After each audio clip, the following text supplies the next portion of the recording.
Seigneur, je te remercie pour ce jour, pour ce culte. Merci pour ta présence ce soir au milieu de nous. Il est écrit dans ta parole que là où 2 ou 3 personnes se réuniront autour de toi, tu ne leur enverras pas un ange, mais toi-même tu seras au milieu d'eux. Merci de nous faire vivre la dimension d'Emmanuel, Dieu parmi nous, Dieu avec nous. Bénis Seigneur ces cultes, je demande ton onction, je demande ta grâce, je demande ta vie.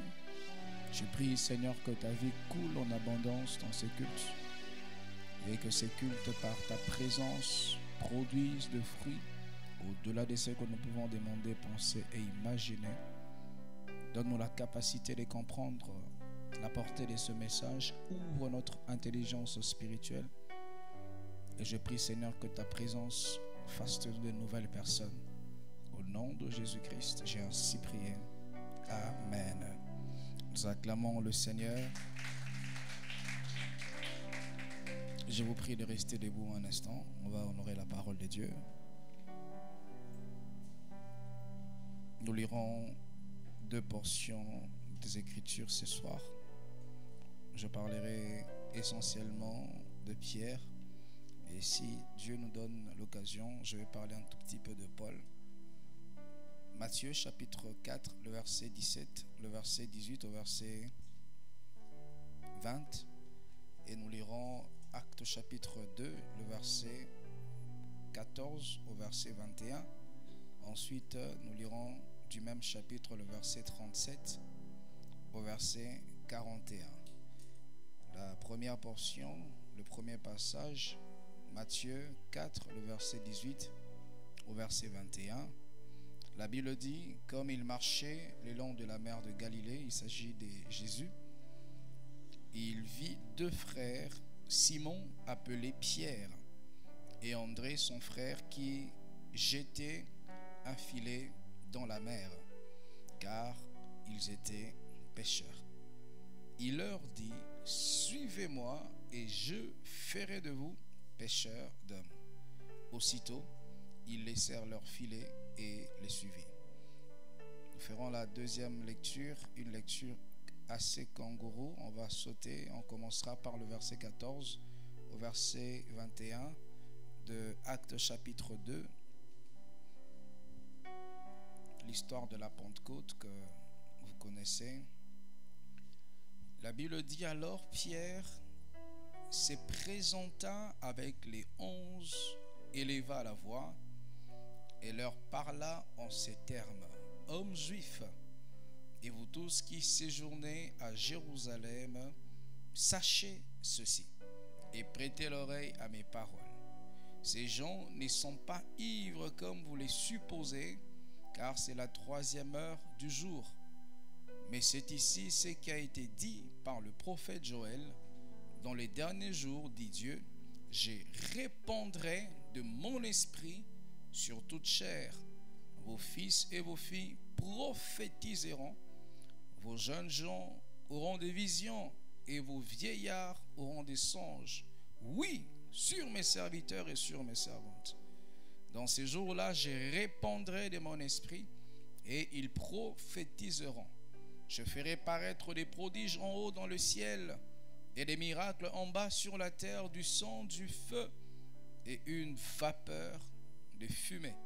Le soleil se changera en ténèbres et la lune en sang avant l'arrivée du jour du Seigneur, de ces jours grands et glorieux. Alors quiconque invoquera le nom du Seigneur sera sauvé.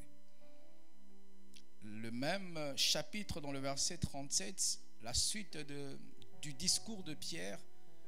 Après avoir entendu ce discours, ils eurent les cœurs vivement touchés et ils dirent à Pierre et aux autres apôtres, hommes frères, que ferons-nous? Pierre leur dit, répentez-vous que chacun de vous soit baptisé au nom de Jésus-Christ pour les pardons de vos péchés et vous recevrez le don du Saint-Esprit. Car la promesse est pour vous et pour vos enfants et pour tous ceux qui sont au loin et aussi en aussi grand nombre que le Seigneur notre Dieu les appellera. Et par plusieurs autres paroles, il les conjurait et les exhortait, disant: sauvez-vous de cette génération perverse. Écoutez le verset 41. Et la conséquence: ceux qui acceptèrent sa parole furent baptisés. En ce jour-là, le nombre des disciples s'augmenta d'environ 3000 âmes. Que Dieu bénisse sa parole. Je vous prie de reprendre votre place.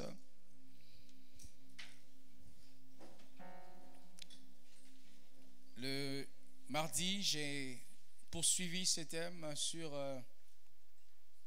une nouvelle personne. Rabbi, tu m'accompagnes. Une nouvelle personne pour une nouvelle année.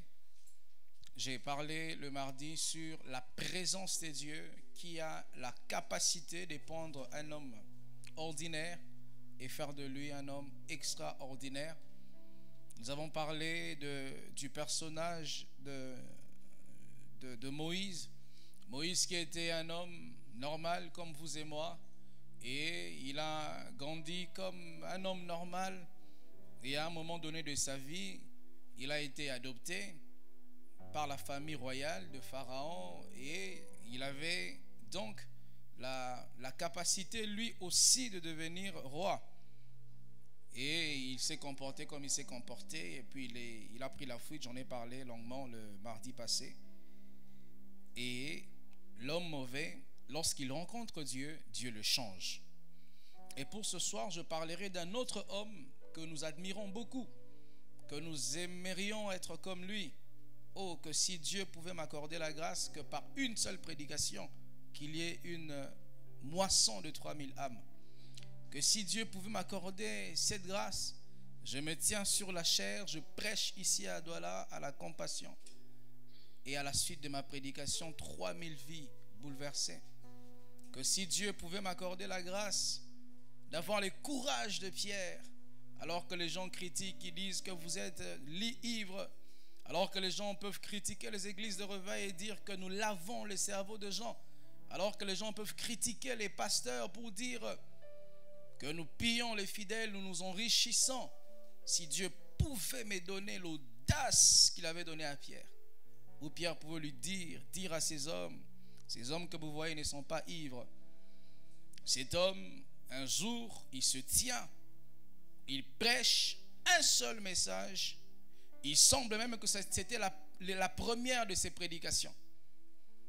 Que nous tous ici, nos premières prédications, nous n'allons jamais oublier ça. Pas parce que c'était très puissante, mais parce qu'il y avait beaucoup d'erreurs. Pas parce que les gens tombaient sous l'onction, mais c'était des prédications, nous étions en train de trembler parce qu'on ne savait pas quoi dire. Mais Pierre, sa première prédication, 3000 personnes, quel impact! Mais ce Pierre, qui était-il? Pierre était un homme comme vous et moi. Des fois, nous aimons les résultats des hommes qui réussissent, mais nous n'aimons pas payer les prix qu'ils payent pour aboutir aux résultats qu'ils ont. J'ai peu aimé de voir un ministère, une église qui fleurit, une église grande, une église, la technologie, une église, ça sent bien, la climatisation, sent la fraîcheur. Mais si ces pasteurs me disent, cette église, je l'ai bâtie en 20 ans, 50 ans, si tu veux ça, tu dois payer les prix comme moi. C'est qu'on va avoir 50 années, c'est trop, c'est beaucoup. Mes frères, sœurs, il n'y a pas de résultat s'il n'y a pas un travail. Il n'y a pas de résultat si on n'accepte pas à un moment donné de mettre stop à certaines choses pour rechercher une plus grande chose. Des fois, je vois des gens, comment ils sont en train de tourner en rond. Leur vie n'avance pas parce qu'ils veulent tout faire au même moment. Ils veulent être à gauche et être à droite. Frères, sœurs, dans la vie, quelquefois, tu dois être seulement à gauche. Et quand tu es à gauche, tu dois accepter de perdre ce qui se passe à droite, jusqu'à ce que ce qui est à gauche te produira des choses qui te feront oublier les temps que tu as passés sans être à droite. Je vois des gens, des fois, ils vont à la fois servir Dieu excellemment et chercher l'argent aussi excellemment. Il arrivera toujours à un moment donné de la vie, il y aura un petit déséquilibre qui ne sera pas nocif, mais qui te permettra d'avoir des bases spirituelles qui donneront la capacité à résister lorsque la vie sociale va fleurir. Mais je veux des fois voir les gens, ils veulent à la fois avoir une vie glorieuse avec Dieu, mais ils ne veulent pas payer les prix. Ils ne veulent pas jeûner, ils ne veulent pas se sanctifier, ils ne veulent pas prier, ils ne veulent pas écouter la parole de Dieu, ils ne veulent pas se faire former. Mais Dieu les aurait dit que sur vous, il y a mon appel. Tu seras un prédicateur demain, une servante de Dieu. Mais le serviteur de Dieu, la servante de Dieu, l'homme de Dieu, ne prend pas le temps de s'asseoir, écouter. Écouter, c'est faire former, c'est faire bâtir avant de devenir l'homme que Dieu a fait la promesse. Matthieu 4, le verset 18 à 20 que nous avons lu, les Écritures ici nous présentent les débuts de la vie de Pierre, du moins sa relation avec Jésus-Christ. La Bible dit un jour, Jésus, il s'est baladé au long de la mer de Galilée. Et lorsqu'il s'est baladé, il rencontre alors deux frères. L'un s'appelait Simon et l'autre s'appelait André, son frère. Et quand Jésus le voit, ils étaient en train de pécher. Parce que la Bible dit que Simon et André, son frère, tous deux étaient pécheurs. Et Jésus leur dit, suivez-moi, parce que je veux faire de vous des pêcheurs d'hommes. Vous voyez ici, Jésus ne vient pas dire à Pierre, tu n'auras pas de travail. Jésus dit à Pierre, tu auras le travail, mais tu changeras de manière de travail. Tu seras toujours pêcheur. Mais cette fois, tu ne pêcheras plus le poisson, mais tu pêcheras les hommes. Lorsque Dieu nous rencontre, ce n'est pas pour que nous soyons des déchets de la société. Dieu peut t'appeler et rester banquier, être pasteur. Dieu peut t'appeler, rester professionnel, mais le servir. Dieu peut te rencontrer dans ton bureau. Dieu peut te rencontrer dans ton lieu de service. Il t'appelle Pierre. Il ne te dit pas tu dois tout arrêter. Si tu t'es converti, tu arrêtes tout. C'est un évangile déséquilibré. Lorsque Jésus nous appelle à nous convertir, il ne veut pas qu'on devienne des hontes de la société. Il ne veut pas qu'on devienne des hommes qui ne font rien, qui sont oisifs. Lorsque Jésus nous rencontre, il veut que nous puissions continuer à faire ce que nous faisions sans lui, mais cette fois que nous puissions le faire pour lui et pour sa gloire. Lorsque Jésus a rencontré Pierre, Pierre était en train d'être un pécheur, mais il ne travaillait pas pour les comptes de Jésus. Il ne travaillait pas pour rendre la poissonnerie spirituelle de Jésus-Christ plus fructueuse. Lorsque Pierre travaillait, il travaillait pour ses propres intérêts, pour sa femme s'il en avait une, ses enfants s'il en avait, sa belle famille et tout le reste. Mais lorsque Jésus les rencontre, il dit, Pierre, suis-moi. Tu continueras à travailler, mais cette fois tu travailleras pour moi. Si vraiment tu dis que Jésus t'a rencontré, que la présence de Dieu t'a rencontré un jour de ta vie, il faut que nous puissions voir ton travail travailler à l'avancement du royaume. Si tu dis que Jésus un jour a fait ta rencontre, il faut qu'on voie ton travail séculier apporter un plus dans l'œuvre de Dieu. Si tu es journaliste, il faut qu'on voie dans ton journalisme les royaumes de Dieu avancent selon la portion de grâce que Dieu t'a donnée. Si tu es, je ne sais pas moi, homme d'affaires, il faut qu'on voie que dans tes business, Jésus trouve sa part et l'église de Dieu avance dans ce sens-là. Suis-moi, Pierre.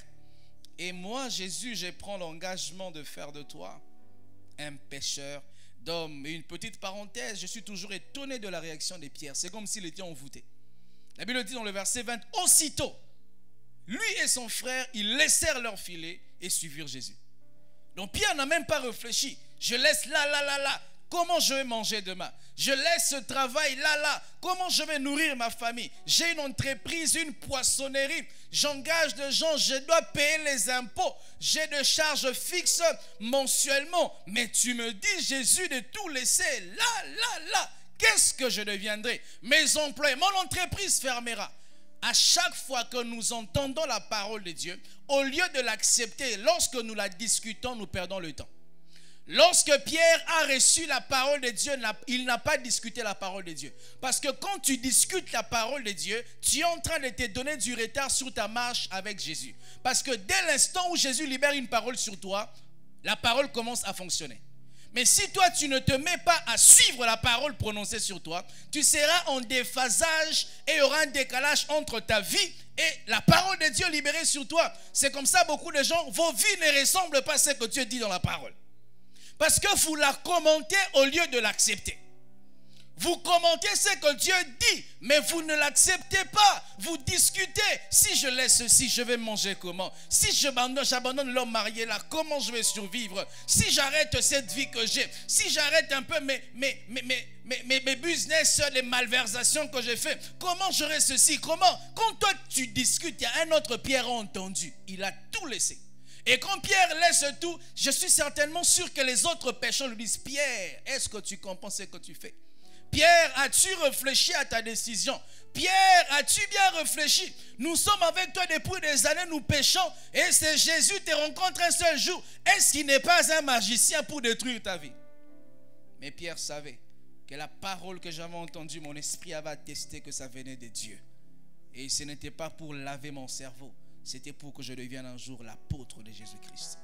Frères, sœurs, quand tu discutes la parole de Dieu, quand tu la commentes même, il y a des gens qui commentent la parole de Dieu en la postant sur les statuts, sur cela, mais leur vie ne ressemble pas à la parole de Dieu. Frère, as-tu déjà vu une femme qui reçoit la sémence d'un homme et sa vie reste la même? Et la parole de Dieu est une sémence. Vraiment, cette sémence entre dans ton esprit. Et comment cette sémence ne parvient pas à te changer? Parce que tu ne l'as pas en réalité accepté. Tu l'as simplement commenté. Tu l'as simplement dit: mais non, c'était bien. Oh, les pasteurs, tu as bien prêché. J'aime bien tes prédications. Je suis arrivé un jour dans un aéroport. Il fallait que j'accueille. J'étais dans l'équipe qui devait accueillir les pasteurs, Marcelo. Il devait aller quelque part et j'étais l'équipe d'avance. Je rencontre une femme, elle me dit: je suis musulmane, mais j'aime votre pasteur. Mais si tu es musulmane, tu aimes son. Mais change. Et nous commentons comme ça, nous commentons, mais aucun changement, aucun résultat, aucun impact positif de la sémence que nous disons avoir reçue. Qui de nous restera dans un emploi qui ne donne pas de fruits? Qui de nous restera, je ne sais pas, mais même quand on voit des fonctionnaires rester longtemps, s'ils restent parce qu'ils ont des intérêts quelque part. Même si on s'est plaint, le gouvernement ne paye pas des arriérés, mais pourquoi tu ne quittes pas?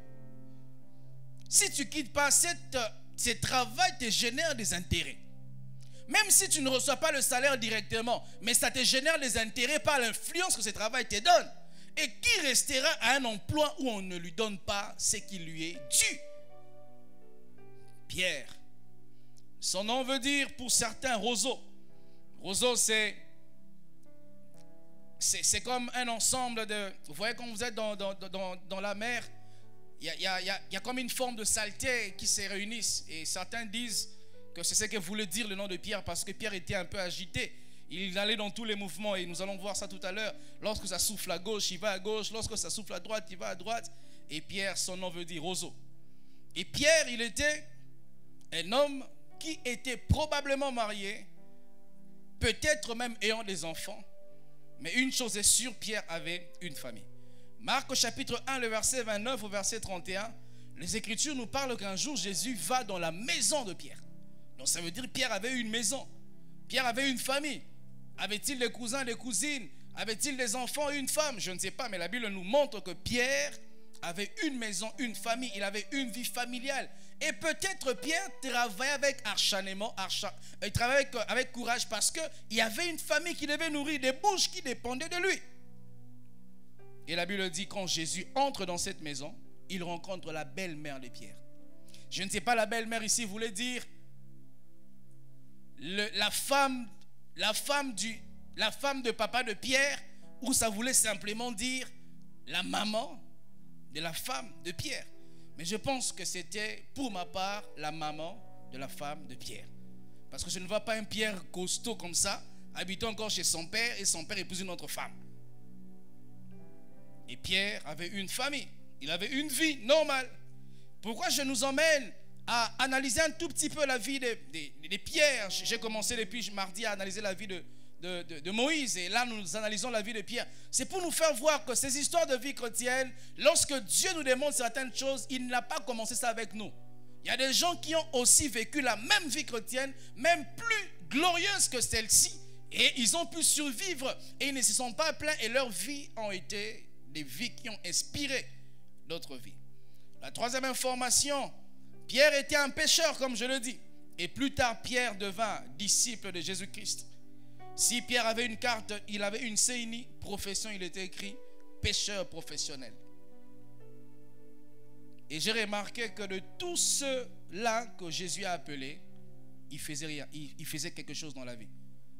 De tous les serviteurs de Dieu que Dieu a rencontrés, a appelés, ils n'étaient pas des hommes qui faisaient rien, ils travaillaient quelque chose.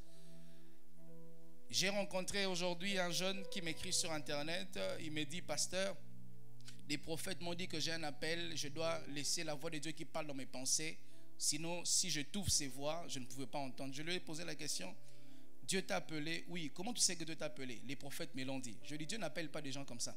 Dieu appelle Pierre directement, sans passer par un intermédiaire. Dieu ne t'appelle pas en passant par un prophète.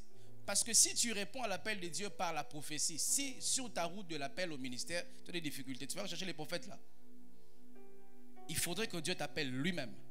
Et quand Dieu t'appelle lui-même, tu sauras que c'est vraiment Dieu qui m'a appelé. Et même quand tu rencontreras sur les parcours de ton ministère les difficultés, tu ne vas pas être abattu parce que la voix de Dieu te fortifiera et tu continueras la course. Et je lui dis: frère, ne cherche pas à entendre la voix de Dieu par tes pensées. Dieu parle dans sa parole, pas dans ses pensées. Lorsqu'on cherche à écouter Dieu dans ses pensées, c'est quand nous allons ouvrir notre esprit à la voix de l'ennemi. Dieu parle beaucoup et d'ailleurs toujours dans sa parole. Il peut parler par tes pensées s'il veut, mais c'est très très très rare. Dieu parle beaucoup et toujours au moyen de sa parole. Et Pierre, il faisait quelque chose et ensuite l'appel de Dieu le localise et il devint un disciple de Jésus-Christ. Lorsque nous fouillons la vie parce que nous avons échoué dans la vie et nous voulons nous jeter dans les ministères pour réussir, nous faisons insulter l'Église. Lorsque dans la société, tu n'arrives pas à te battre, tu n'arrives pas à réussir, tu vas vendre là-bas, ça ne marche pas. Tu vas en Europe, tu échoues. Tu vas dans tel village, ça échoue. Tu entreprends X, ça ne marche pas. Et tu te dis: ok, je dois servir Dieu. Lorsque tu vas servir Dieu, parce que dans la vie séculière, tu as échoué, tu feras insulter l'Église de Dieu. Dieu n'appelle pas les oisifs. Dieu appelle les actifs. Si tu es un oisif, tu n'es pas qualifié pour être appelé par Dieu. Je vous parlerai même d'Élisée. Élisée était, semblerait-il, d'une famille très noble. Très noble. Mais malgré la noblesse de sa famille, il a reçu l'appel de Dieu. Quatrièmement, les Écritures nous montrent que Pierre aimait beaucoup Jésus. Pierre aimait beaucoup, beaucoup Jésus. Un jour, Jésus-Christ leur dit: bientôt là, je vais partir. Et on fera ci, on fera ci, on fera ça. Et puis, Pierre se lève et dit: Jésus, si tout ceci t'abandonne, moi, je ne t'abandonnerai pas. Vous savez, nous avons toujours vu la réaction de Pierre comme un grand bouchard. Hein? Il dit des choses, mais il ne sera pas assumé. Mais c'est aussi la preuve de son amour. Pierre a beaucoup aimé Jésus. Pierre a beaucoup aimé Jésus. Il a dit: Seigneur, c'est vrai que j'ai suivi la mauvaise procédure, mais je suis sincère. Si eux tous t'abandonnent, je ne vais pas t'abandonner. Et je suis toujours étonné de voir lorsque Jésus est arrêté. Il était entouré de disciples. Personne n'a osé défendre Jésus, seul Pierre. Pierre aimait beaucoup Jésus. Pierre n'aimait pas Jésus simplement, il l'aimait profondément. Vous savez, quelqu'un peut mal t'aimer, mais s'il t'aime de vrai, on saura qu'il m'aime. Il peut, vous savez, généralement, dans l'amour, les gens nous aiment comme ils aimeraient qu'on les aime. Ce qui n'est pas la bonne manière d'ailleurs. Tu ne dois pas m'aimer comme toi tu aimerais que moi je t'aime. Tu dois m'aimer comme j'aimerais que toi tu m'aimes. Si pour moi j'aimerais qu'on m'aime en me respectant et que toi tu aimerais qu'on t'aime en t'offrant des cadeaux, tu ne dois pas m'aimer en m'offrant des cadeaux avec l'irrespect. Tu dois m'aimer en me respectant comme j'aime qu'on m'aime. Et Pierre, lorsqu'on vient dans le jardin de Gethsémane avec des militaires à arrêter Jésus, Pierre, il prend un couteau. Il coupe l'oreille de Malchus, les soldats là. Jésus le reprend, Pierre. Il prend l'oreille, il remet. C'est vrai que c'était une deuxième fois encore la mauvaise procédure de Pierre. Mais ça révélait que Pierre aimait Jésus. Les autres, ils faisaient quoi? On arrête votre Seigneur, vous ne faites rien. Au moins Pierre a pris le courage. Ça révélait que je ne voulais pas perdre mon Seigneur. C'est vrai que la procédure était très très mal, mais ça me révélait que Pierre aimait beaucoup le Seigneur. Pierre, il ne prend pas seulement une épée, un couteau pour prouver à Jésus qu'il aimait Pierre. Lorsqu'on arrête Jésus, tous les disciples s'enfuient. Pierre suit Jésus. En cachette, il suit Jésus. Il suit Jésus. Il est en train de vouloir voir qu'est-ce qui va arriver à mon Seigneur. Je suppose Pierre, avec son caractère, s'il était d'une région d'ici, que je ne citerai pas les noms, il calculait bien pour voir s'il y a une ouverture. Je sors encore mon couteau. Je vais poignarder les sacrificateurs qui veulent tuer Jésus. Il suivait Jésus. Jusqu'à ce qu'il s'infiltre même. Il parle avec certaines femmes. Il entend les histoires. Et la femme lui dit, mais toi, Pierre, je te reconnais. Tu étais avec Jésus. Il dit, wallahi, je ne le connais pas. Cet homme-là, je ne l'ai jamais vu. Il dit, mais tu parles comme lui. Il dit, même si je parle comme lui, il arrive que les gens se ressemblent, mais on ne se connaît pas. Pierre, démasqué dans ses groupes, il va dans un autre groupe. Une autre femme encore. Il reconnaît, mais toi, Pierre, tu ressembles trop à ces messieurs. Toi, tu es comme lui. Il dit, je ne le connais pas.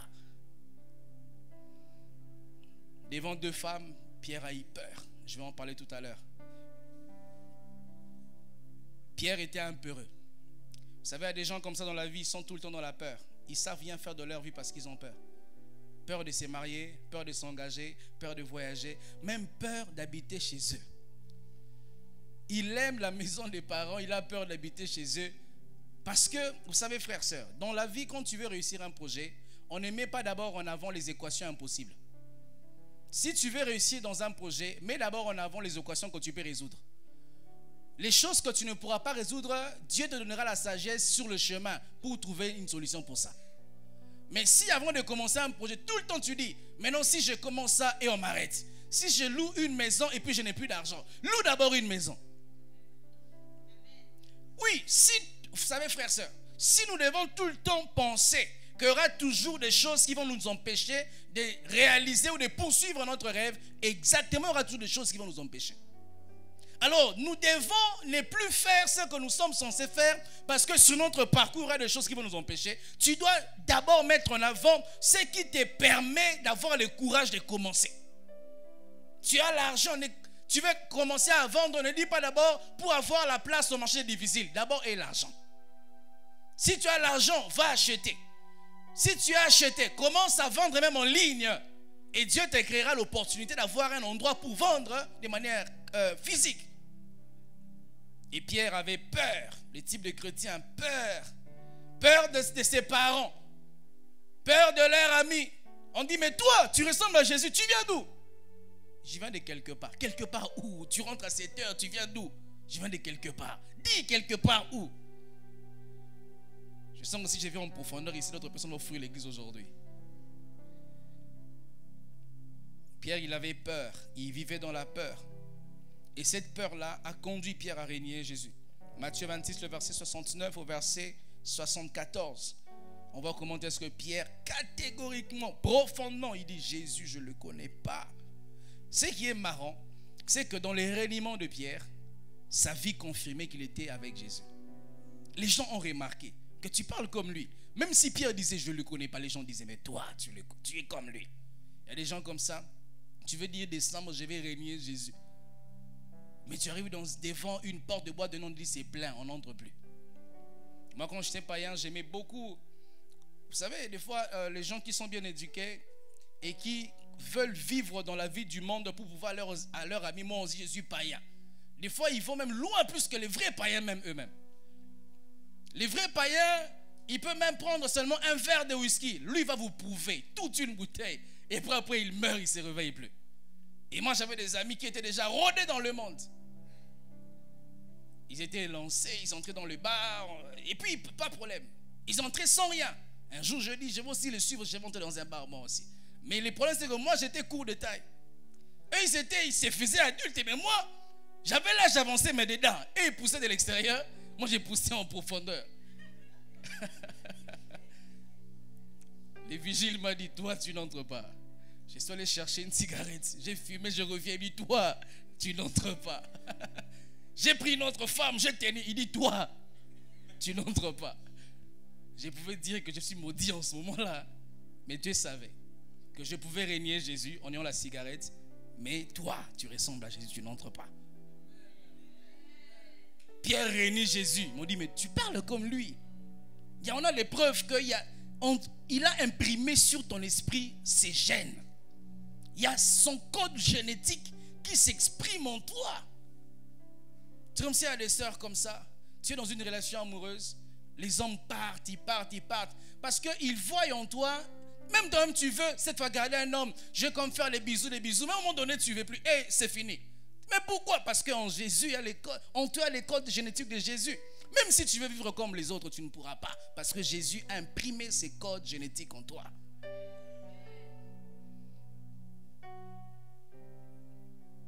Et malgré les efforts que Jésus a faits, il pouvait choisir plusieurs autres personnes. Il pouvait choisir un monsieur qui s'appelait peut-être Chloé, un monsieur qui s'appelait Raphaël, un monsieur qui s'appelait Cristiano. Mais Jésus choisit seulement Pierre. Et il lui dit même, je vais te bâtir et tu deviendras un pêcheur d'hommes. Et il a même commencé à faire les visites chez lui pour le bâtir. Plus tard, quand Jésus meurt, on l'arrête, il meurt. Pierre, il abandonne Jésus. Pierre retourne dans sa vie passée. Vous savez ça, que Pierre avait rétrogradé. Pierre a rétrogradé, mes frères. Les grands apôtres de la Pentecôte, il a rétrogradé un jour. Écoutez ce que la Bible dit dans Jean chapitre 21, le verset 2 au verset 6. Simon-Pierre, Thomas appelé Didyme, Nathanaël de Canaan en Galilée, le fils de Zébédée et les deux autres disciples de Jésus étaient tous ensemble. Mais non, Simon-Pierre était un homme qui était très impulsif. Il avait des idées bizarres qui lui venaient dans la tête. Ils se réunissent tous. Écoutez, la Bible dit dans le verset 3. Simon-Pierre leur dit, moi, je vais aller pécher. Pierre, Jésus nous a sauvés. Ces idées, ça te vient d'où? Pierre leur dit, moi, je vais aller pécher. Écoutez aussi, il lui dit, nous allons aussi avec toi. Pierre sont les genres de personnes, je l'ai remarqué, que Dieu prend de fois les capacités que nous avons dans le monde, et quand on s'est converti, il prend les mêmes capacités pour les utiliser pour sa gloire. Dieu peut prendre une belle fille qui était païenne. Demain, elle est prédicatrice. L'église, on doit l'accepter. Parce que Dieu sait que dans sa beauté du monde là, elle avait la capacité de séduire les hommes, de faire fléchir les hommes. Dieu récupérera la même capacité là pour faire fléchir les cœurs des hommes pour la gloire de Dieu. C'est comme ça dans les églises, on ne doit pas refuser aux maris de Magdala de prêcher l'évangile. On ne doit pas refuser aux ex-prostituées de prêcher l'évangile. On ne doit pas refuser aux ex-bandits de prêcher l'évangile. Si un Paul s'est converti, parce que Paul avait la capacité d'aller même prendre une lettre quelque part pour détruire les chrétiens, et les mêmes Paul avait les mêmes ailes pour aller jusqu'aux extrémités de la terre pour gagner la Turquie actuelle. Moi, je crois qu'une prostituée peut se convertir et devenir pasteur. Oui, je crois qu'elle peut se convertir et imposer les mains aux gens et ils sont guéris. Pierre était leader qui avait la capacité de conduire les gens dans le bien ou dans le mal. Et il leur a dit, moi, Pierre, je vais aller pécher. Et puisqu'il avait de l'influence sur eux, ils ont malheureusement suivi. Et lorsqu'ils sortirent et montèrent dans une barque, cette nuit-là, écoutez, cette nuit-là, ils ne prirent rien. Le verset 4 de Jean chapitre 21, le matin étant venu, Jésus se trouva sur les rivages, mais les disciples ne savaient pas que c'était Jésus. Le verset 5, Jésus leur dit, enfants, n'avez-vous rien à manger? Ils lui répondirent, non. Le verset 6 de Jean 21, il leur dit, jetez le filet du côté droit de la barque et vous trouverez. Ils le jetèrent donc et ils ne pouvaient plus le retirer à cause de la grande quantité de poissons. Qu'est-ce que ces passages nous enseignent? À chaque fois que tu abandonnes Jésus, tu vas toujours échouer. Pierre a abandonné Jésus. Il est allé pécher. Et il a vécu des échecs et des échecs. Mais quand Jésus est revenu, il leur a dit, jetez les filets. Et quand il jette, les résultats. À chaque fois que tu abandonneras Jésus, dis-toi que l'échec deviendra ton ami. Un chrétien, tu aimes prier, tu aimes craindre Dieu. Dieu commence un peu à t'élever. Ou Dieu commence, parce que dans la vie chrétienne, il y aura toujours une phase où c'est comme si Dieu se cache. Quand tu pries avec des visions, Tu sentais même l'onction. Lorsque tu priais, Dieu te parlait. Lorsque tu vivais la vie chrétienne, ça coulait. Rien n'est bloqué. À un moment donné, tu ne sentiras plus ça. C'est quand Jésus disparaît à un moment donné. Et il veut te voir. Est-ce que tu as cru aux sentiments et aux sensations qu'il t'a donné, ou tu as cru à sa personne? Et quand tu seras en train de retourner à la pêche parce que tu ne sens plus les choses que tu sentais quand tu priais, tu vas toujours échouer. Tu étais dans la galère, dans la pauvreté. Un garçon intelligent, une femme intelligente. Jésus a appelé, il t'a dit, je ferai de toi un pêcheur d'hommes. Et Jésus t'a placé dans une entreprise. Il a frayé pour toi le chemin. Et tu deviens quelqu'un dans la société. C'est en ce moment-là que tu n'as plus le temps. Tu retournes dans ton ancienne vie. Tu n'as plus le temps de prier. Pour toi, venir au culte d'études bibliques, venir à l'intercession du soir, pour toi, c'est non, moi, dimanche. Et quelquefois, les dimanches, tu préfères faire le sport que de venir écouter la parole. Sache que tu as ouvert la porte à l'échec. Même si tu n'as pas vu l'échec entrer, tu as déjà ouvert la porte. Quelqu'un qui dort dans sa maison avec la porte qui n'est pas fermée, même si les premiers jours on ne vole pas, on finira par voler. Pierre, il était avec Jésus. Et il dit, je ne veux plus suivre Jésus. Il amène toute une équipe de disciples avec lui dans sa barque. Et il travaille toute la nuit. Avec toute l'expérience des pêcheurs professionnels qu'il avait. Ils ne prennent rien. Jésus vient seulement, il dit, prenez votre filet, jetez là-bas. Et quand il jette le filet, une grande quantité de poissons, de sorte qu'ils étaient moins forts pour prendre ces filets-là. Si toi tu as goûté à Jésus, tu es lié à Jésus, tu ne peux plus faire marche arrière. Tu dois seulement continuer. Parce que quand tu vas retourner, tu vas beaucoup échouer. Si tu es lié à Jésus, tu connais que ceci n'est pas bien. À l'instant où tu connais la vérité, si tu vis de manière contraire à la vérité va beaucoup te frapper. Tu sais qu'on n'embrasse pas quand on est les fiancés, on ne couche pas. Si toi tu oses coucher, ma soeur, tu vas tomber enceinte au nom de Jésus. Et tu vas voir des jumeaux qui vont te ressembler. Dites amen. Dites amen. Dites amen. Tu oses seulement aller toucher, consulter un féticheur, tu seras fou. Dites amen. Je te parle comme un oint de Dieu, ça va t'arriver. Tu goûtes Jésus et les choses ne vont plus bien dans la vie. Tu dis, ah, comme c'est dur là, je rentre au village, qu'on me lave un peu. On va te laver, ta vie sera abîmée. Ah oui. On a prêté serment sous les drapeaux du sang de Jésus. On ne peut pas faire marche arrière. Hein? Au Congo, les militaires aiment dire Tokowa Ponekolo. Ça veut dire nous allons mourir pour la patrie. Et nous avons prêté serment sous le sang de Jésus comme des militaires du royaume de Dieu. Et nous devons mourir chrétiens. On ne doit pas être un pas dedans, un pied dehors. Même si mes deux pieds sont en train de mouiller, je dois rester là. Même Jésus m'a dit, suis-moi, sors de ta barque. Et je commence à marcher. Et je vois que l'eau commence un peu à fondre. Même si je fonds, je n'ai pas besoin d'une bouée. Je vais crier à Jésus. Jésus qui m'a ordonné de marcher, il viendra me repêcher. Dites amen. Frère, soeur, à chaque fois que tu cherches à aider Jésus, c'est quand tu vas mourir.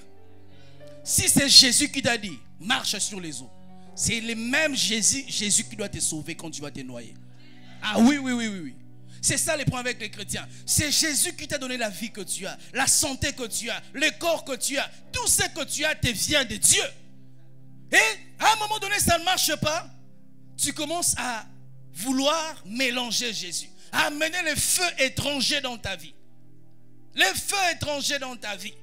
Et Jésus va te frapper. S'il y a un des noms que les chrétiens n'aiment pas, un des noms de Dieu, c'est El-Kana.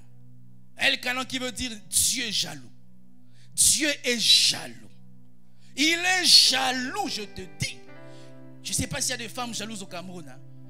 Lesquelles tribus? Les Bétis. C'est quelle tribu au Cameroun, les femmes jalouses? Les Bassa. Jésus est plus qu'une femme Bassa. Jésus est jaloux de toi. Il ne peut pas permettre qu'il te partage avec le monde.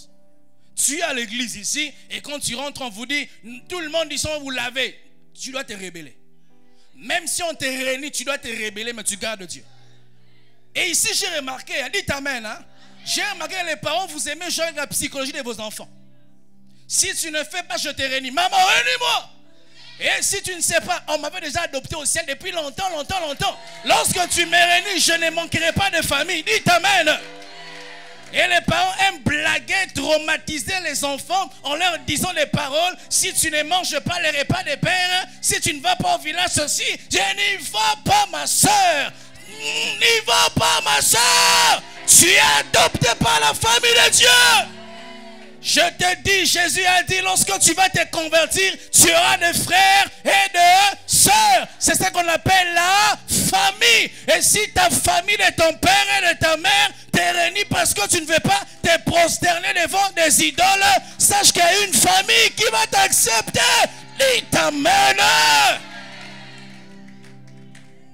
Et on a peur. Maman a dit, papa a dit, je vais te choquer. Là où ton père réunit ses responsabilités, c'est quand le Père céleste prend ses responsabilités. Là où ton Père dit je m'arrête ici, c'est là où le Père céleste commence là. Frères, sœurs, la Bible dit les oiseaux du ciel ne sèment ni moissonnent, mais Dieu prend soin d'eux. Et toi tu penses que si ton Père te réunit, tu vas échouer. Tu vas échouer si tu abandonnes Dieu. Mais tant que tu es avec Jésus, tu ne vas pas échouer. Tu es un cactus dans le désert. Tu connais un cactus? Tu n'as pas besoin d'avoir les efforts des gens pour pousser. En toi, tu as la vie zoé de Dieu. Partout où Dieu te plante, tu vas pousser. Parce que tu es un cactus dans le désert. Et on a peur comme ça. Ma femme a dit, mon mari a dit, mon mari n'est pas Dieu. Ma femme n'est pas Dieu. Mon père n'est pas Dieu. Ma mère n'est pas Dieu. Si tu oses te plier aux caprices du monde, c'est quand tu vivras la colère de Dieu. C'est quand ta vie va être détruite. Réfléchissons un peu. Si Jésus n'était pas venu à la rencontre de Pierre, il aurait continué à échouer. Mais qu'est-ce qui te dit que Jésus viendra aussitôt à ta rencontre? La Bible dit, la nuit, ils sont allés pêcher et le matin, Jésus est venu. Mais qu'est-ce qui te dit que Jésus viendra aussitôt dans ta vie? Les bishops ont aidé pour dire ceci. Tu peux commettre un péché aujourd'hui, ça te fait rétrograder de 10 ans. Tu pêches aujourd'hui en 2023, tu continues à payer ces péchés-là jusqu'en 2033. Je connais une fille comme ça, personnellement. Elle avait 16 ans. On lui dit, les hommes, arrête. Elle n'écoute pas. Premier enfant, deuxième, troisième enfant. Et généralement, quand on fait ça, on ne sait plus aller à l'école, on commence à vendre. On commence à écrire sous les statuts, arrivage. Alors qu'on avait tous l'occasion d'aller à l'école, d'étudier. Et quand on n'achète pas, tu te fâches. Pourquoi tu te fâches contre nous? Dites amen. Non. Tu veux qu'on t'encourage dans les bêtises, pourquoi? On avait tous l'occasion d'aller à l'école, n'est-ce pas? Mais toi, tu as choisi d'aller vers les hommes. Tu étais bien à cette époque-là. Tes copines étaient comme si elles étaient bleues. Toi, tu étais gaillard. Tu étais, comment on appelle ici? La go de l'heure. Et les autres, c'était la go du passé. Toi, la go de l'heure. Tu te sentais que Doualé était sur tes épaules. Tu marchais comme Sophie Marceau. Quand tu marches, tu es sûr que les hommes ont la torticolis. Ils sont en train de me regarder. Sache qu'une fille est comme une fleur. Elle brille et elle fane. Tu dois être sage, ma soeur. Dans la période de ta brillance, un homme doit te prendre pour te mettre dans son jardin. Même quand tu vas faner, il prendra soin de toi. Les belles filles que vous êtes là, tu penses que tu resteras comme ça belle? Ah, on t'a pas dit ça, hein? Oh, je vais te dire aujourd'hui, je vais t'aider. Donc tu pensais que toi, tu es fait en matière de plastique. Hein? Ma soeur, tu vieilliras. La silhouette que tu vois là, tu auras un ventre bédonnant. Ah, je vais te choquer. Je vais te parler sans tabou. Les seins que tu aimes là, ça va tomber un jour. Ça te choque, mais c'est la vérité. Tu es tout le temps là avec des tire-cils, avec des make-up. Il y aura un jour, ça va finir, ma soeur. Je te dis la vérité. Ça va finir. Mais tu dois être sage. Quand Dieu te fait briller, lorsqu'il te fera rencontrer l'homme de ta vie, ma soeur, arrête de jongler, reste là. Accepte que ces messieurs t'épousent, qu'ils te mettent dans sa maison. Même si tu auras l'impression que tu rates la vue de dehors, en réalité tu rates rien. Tu es en train de bâtir ton royaume. Lorsque ces filles-là vont se réveiller, ça sera trop tard. Et elles te considéreront comme un modèle. Elles vont dire, si je savais. Frère, soeur, moi j'ai vécu ça. Je me suis converti, mes amis me voyaient comme si j'avais déraisonné un peu. Mais aujourd'hui, il y a une ligne de démarcation claire. Hein? La plupart de vivent chez leurs parents, ils dépendent du pain, et des fois ils sont audacieux. On prépare, le petit frère mange, il tape le petit frère. Pourquoi? Tu dois quitter, tu as trop grandi. Lorsque quelqu'un devient un éléphant, il doit quitter, il doit laisser de l'espace. Je vous assure, tu auras toujours l'impression quand tu prends la bonne décision que tu as pris la mauvaise décision. Tu auras l'impression que vraiment tu es en train d'échouer. Qu'est-ce qui m'avait pris? Il fallait que je continue. Mais ça sera un moment, écoutez, les va montre-toi vient toujours après les va cache-toi. Dieu a dit à Élie, va montre-toi. Mais avant de lui dire d'aller se montrer, il lui avait d'abord dit, va cache-toi. Dieu ne peut pas t'exposer s'il ne t'a pas encore bâti. Dieu ne peut pas t'élever s'il ne t'a pas encore humilié. Dieu ne peut pas te construire en hauteur s'il ne t'a pas encore bâti en profondeur. Et être construit en profondeur n'est pas du plaisir, ça fait mal. Tu vas rater les opportunités. Tu vas rater les ambiances. Tu vas rater les fêtes. Tu vas rater ceci, les cela. Mais ça sera en ce moment-là que Dieu commencera à te bâtir, à te bâtir, à te bâtir, à te bâtir. Et il y aura un jour, tu vas sortir comme ça. C'est donné, waouh, c'est vraiment toi. Oui, frère. J'ai mes amis, hein, même génération, même des fois les aînés. Quand je rentre à Kinshasa, ils te regardent avec un regard d'admiration. Je leur ai dit, on avait tous la même occasion. On avait tous entendu les mêmes évangiles. Quand j'ai cru, j'étais éjecté de votre vie. On me regardait d'un mauvais œil. On me regardait avec deux dents les hauts. Mais je savais ce que je faisais. Je savais la décision que j'avais prise. Je savais que je ne m'étais pas trompé. Ça allait me payer un jour. J'aimerais dire à quelqu'un, ça va te payer un jour. Ça va te payer un jour. Une fille qui abandonne les sugar daddy. Mais à un moment donné, sa vie va souffrir. Il faut être clair, n'est-ce pas? Elle manquera la lotion, elle manquera les habits, elle manquera les perruques. Mais c'est une saison, ça va passer. Oui, ça va passer, ma soeur. Tu dois supporter, tu dois tenir bon. Le problème, c'est que nous voulons être à la fois avec Sugar Daddy, à la fois avec l'homme de ta vie. Ça ne marche pas comme ça. Dieu ne bénit pas une main pleine. Lorsque ta main est pleine, comment Dieu va la remplir encore? Tu dois te vider pour que Dieu te remplisse. Et nous voulons un évangile qui va nous faire plaisir. Ou les pasteurs doivent comprendre que dans les péchés, Dieu viendra. Non, il ne viendra pas. Il faut que je te dise la vérité.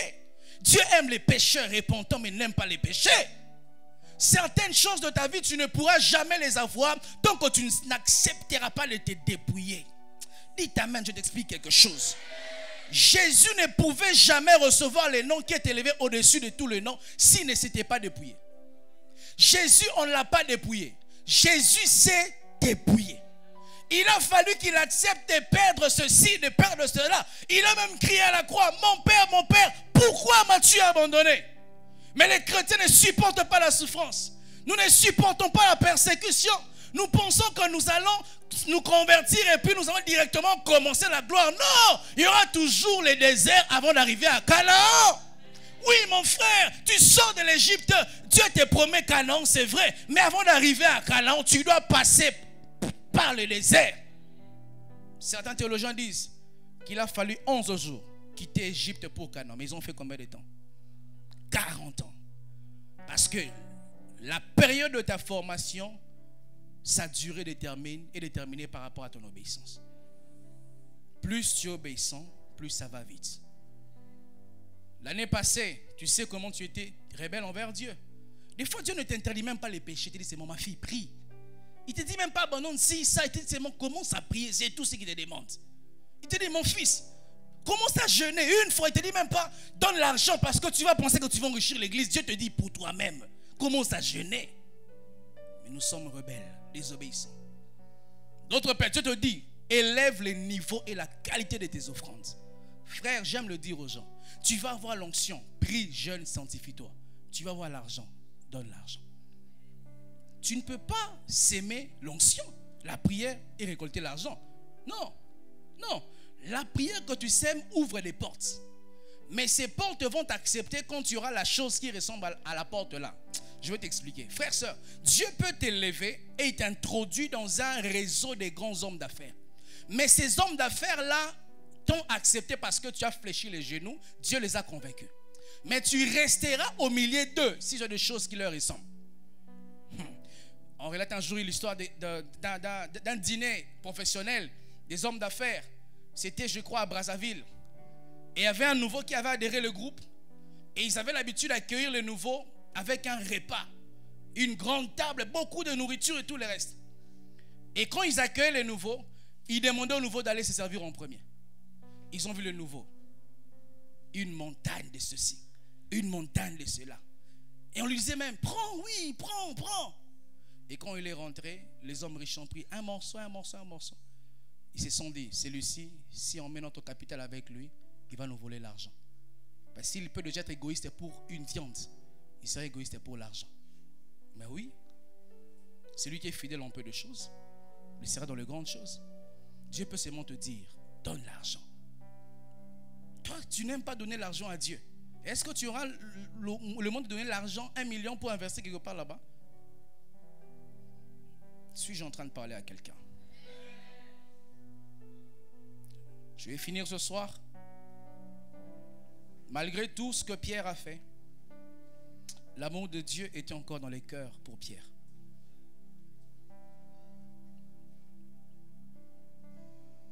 Les plans de Dieu pour Pierre n'avaient pas changé. C'est un peu comme le fils prodigue.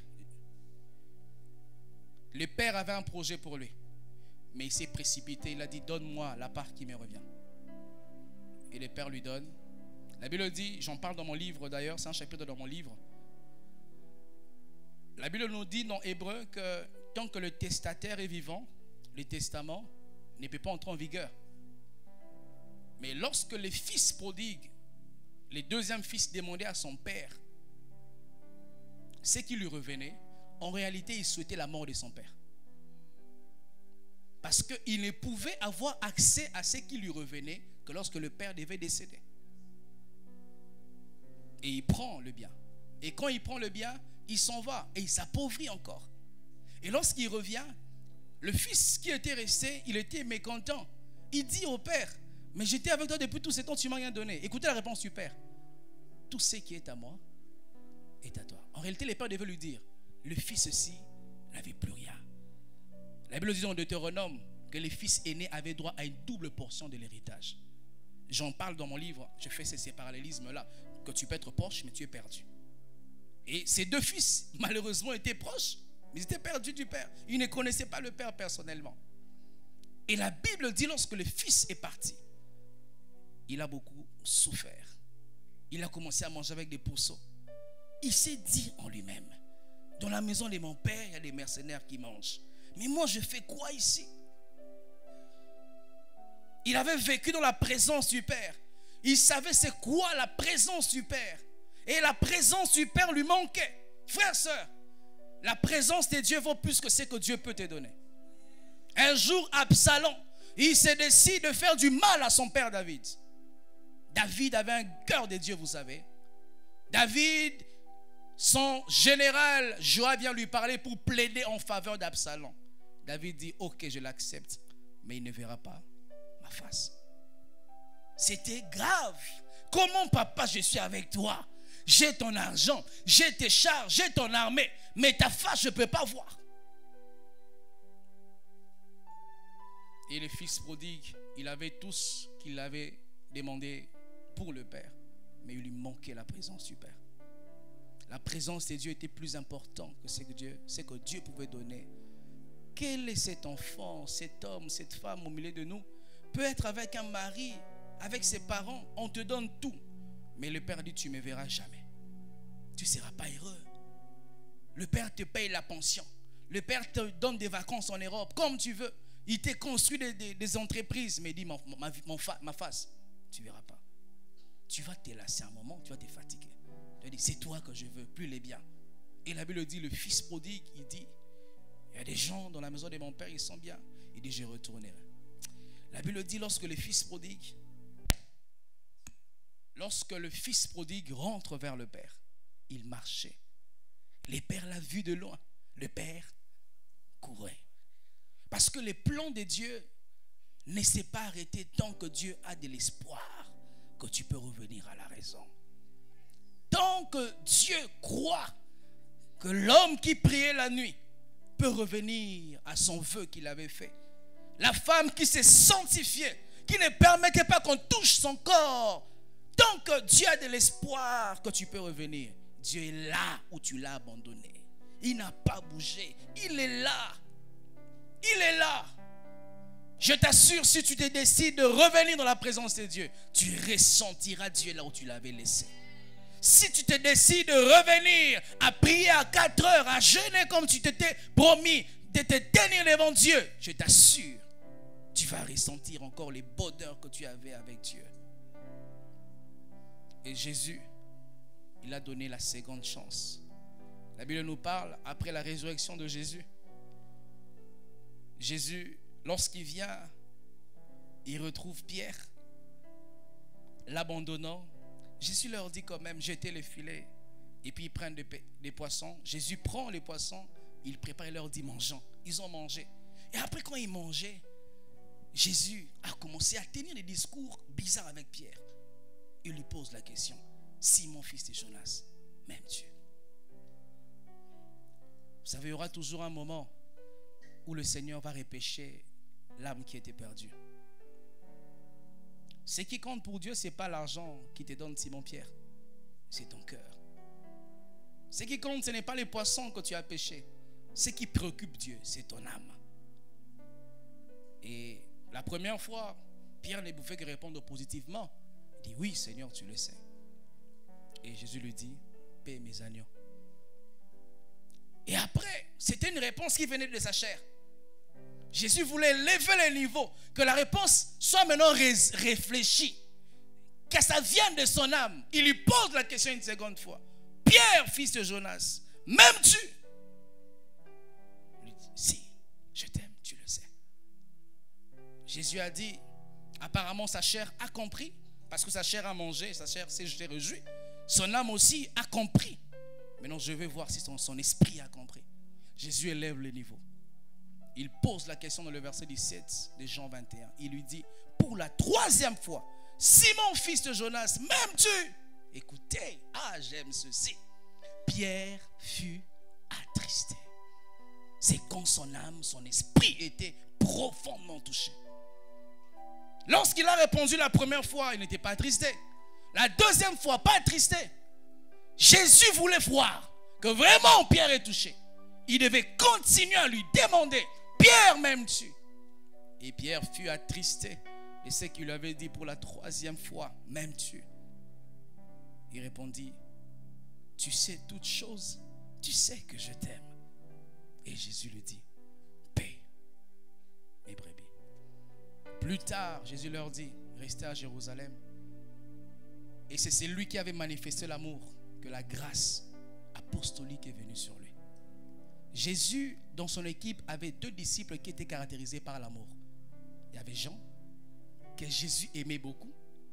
Et il y avait Pierre, qui lui aimait beaucoup Jésus. Jésus confiera toujours des grandes responsabilités à ceux qui l'aiment lui beaucoup. Je répète. Jésus ne confiera pas les grandes responsabilités aux gens que lui aime beaucoup. Parce que son amour peut lui donner un jugement subjectif. Mais s'il sait que tu l'aimes, tu ne vas jamais blesser son cœur. S'il sait que tu l'aimes, il sait que quand il te confiera ses brebis, tu ne vas jamais escroquer ses brebis. Tu ne vas jamais mater ses brebis. Tu ne vas jamais laver le cerveau de ses brebis. Et plus tard, c'est lui qui était perdu à la Pentecôte. Il tient le discours quand nous avons lui dit, hommes frères, ces hommes que vous voyez, ils ne sont pas ivres. C'est lui qui avait renié, il commençait à défendre Jésus. Pourquoi? Parce que la présence de Jésus, enveloppée de l'amour, a changé Pierre. C'est lui qui avait dit 3 fois, lui là, je ne le connais pas. Jésus était patient. Il est même mort, il était patient. Il est ressuscité, il était patient.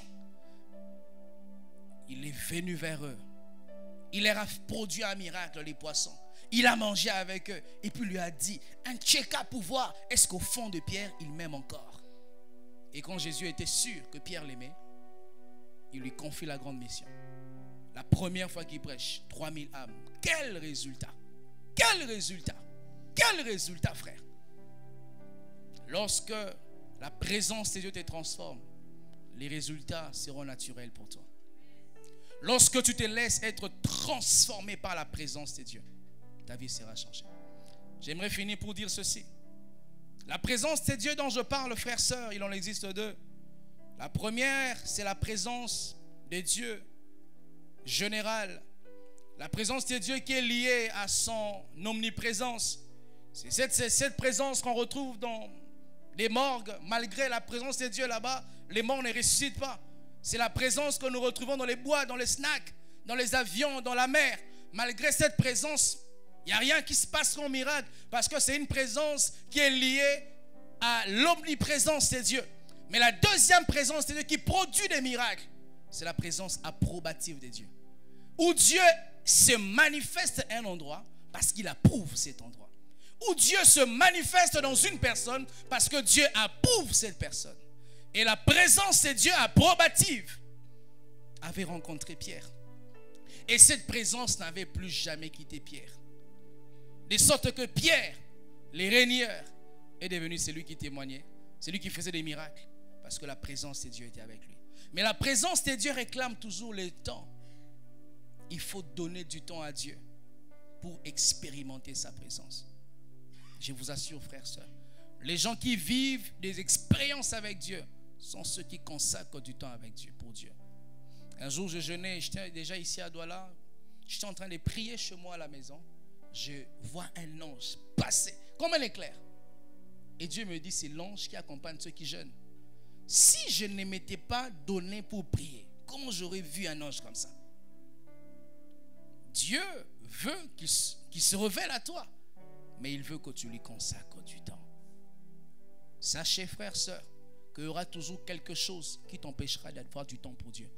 Mais tu dois être rebelle pour créer toujours du temps à Dieu. Que Dieu vous bénisse abondamment.